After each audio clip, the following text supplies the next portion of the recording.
बिहार और देश में महिलाओं की भागीदारी होनी चाहिए, उनको सम्मान जरूर मिलना चाहिए। लेकिन महिला जब सदन में जाती हैं तो महिलाओं का सम्मान भूल जाती हैं। बिहार में लगातार महिलाओं पर अत्याचार हो रहा है, लेकिन महिला विधायक हो या मंत्री सब चुप हैं।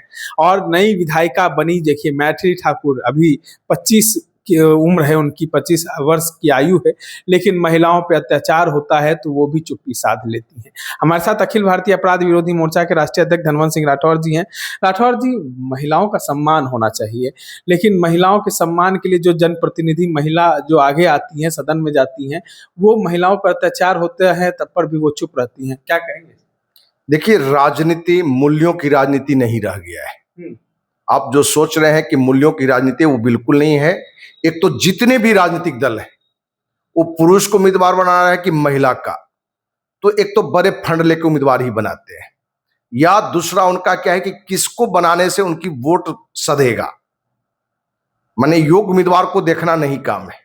एक मैथिली ठाकुर ही क्यों, जितनी भी महिला या मंत्री हैं या विधायक हैं या एमएलसी हैं, और हम बिहार की बातें करें, पूरे देश का या केंद्रीय राजनीति की भी बात कर रहे हैं, जो भी महिला जनप्रतिनिधि बन जाती है, जो उनके अंदर में महिला की पीड़ा बनने से पहले होता है, जो वो कहते हैं कि हम उस मुद्दे पर हम ये करेंगे वो करेंगे, हम बहन बेटी के लिए लड़ेंगे, लेकिन जैसे ही उस सत्ता में आ गए, विपक्ष की महिला है तो कुछ तो आवाज वो लगा लेंगी।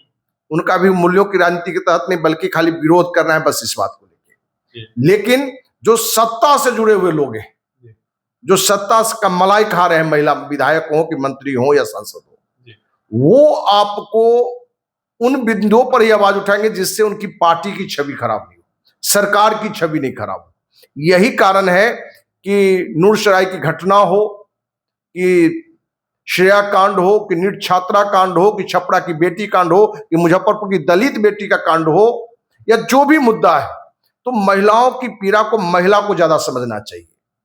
तो कहा गया है, जाके फटे न बीबाई वो क्या जाने पीर पड़ाए।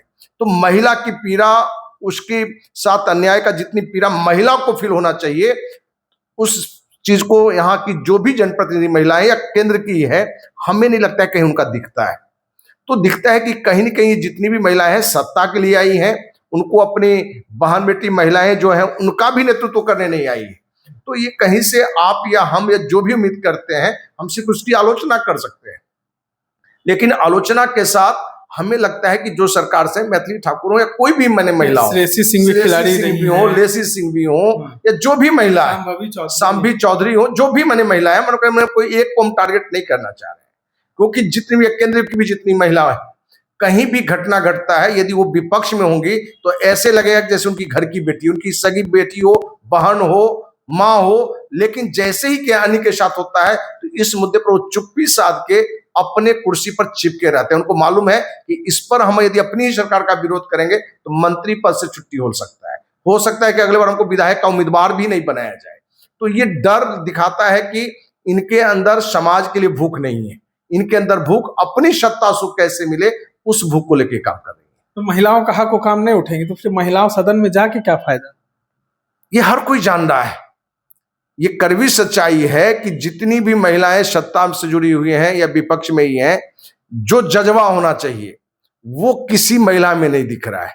इसलिए आप मीडिया को अभी ये माने बनता है कि अधिकार है कि भाई इस तरह की बातों को ज्यादा उठाइए, कि आप महिला हो के जब महिला की आवाज नहीं उठा रहे हैं तो आप जनप्रतिनिधि क्यों बनते हैं, माने उम्मीदवार बन के जीत कर माने आते क्यों हैं विधानसभा, विधान परिषद या लोकसभा जाते हैं। तो ये मुद्दा मीडिया के लिए भी है, सामाजिक संगठन के लिए भी है, और इस तरह की जो भी महिलाएं, माने जो भी महिलाएं, उनका कड़ा विरोध होना चाहिए। जब कड़ा विरोध होगा तो उनको भी लगेगा कि भाई सचमुच जिस उद्देश्य से हम आए थे यहाँ, क्या उद्देश्य पर हम काम कर रहे हैं। और अभी आप देख रहे हैं कि पूरे भाजपा या जो भी सरकार से जुड़ा हुआ है सिस्टम है, कहीं ना कहीं आ रहा है कि महिलाओं का शोषण भी बहुत हो रहा है, और उन महिलाओं के शोषण में महिला जनप्रतिनिधि का भी बड़ा योगदान होता है। आप महाराष्ट्र वाली घटना देखेंगे तो वहां महिला आयोग के अध्यक्ष कौन है, सरकार का ही है। वहां सरकार किसका है, भाजपा का है, जो भी गठबंधन में जो भी है उनका है।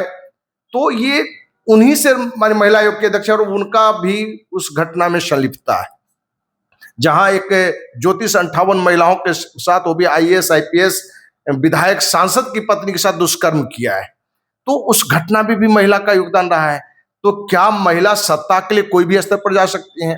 इसलिए हम आपके माध्यम से जो भी जनप्रतिनिधि महिलाएं हैं उनसे आग्रह हम भी करना चाहेंगे और चेतावनी भी देना चाहेंगे कि आप जिस उद्देश्य से बहन बेटी की लड़ाई लड़ने के लिए आए हैं, समाज को नई दिशा देने के लिए आए हैं, उस पर आप क्यों चुप हैं? यदि चुप हैं तो ये आपकी कायरता को दिखाता है। तो हमें लगता है कि यदि आप कायर हैं, इस मुद्दे पर चुप्पी चाहते हैं, तो आप महिला के नाम पर कहीं ना कहीं कलंक है। चलिए, तमाम चीजों को सुन रहे थे हमारे साथ अखिल भारतीय अपराध विरोधी मोर्चा के राष्ट्रीय अध्यक्ष धनवंत सिंह राठौर जुड़े हुए थे। इस तरह के अपडेट्स के लिए बने रहे।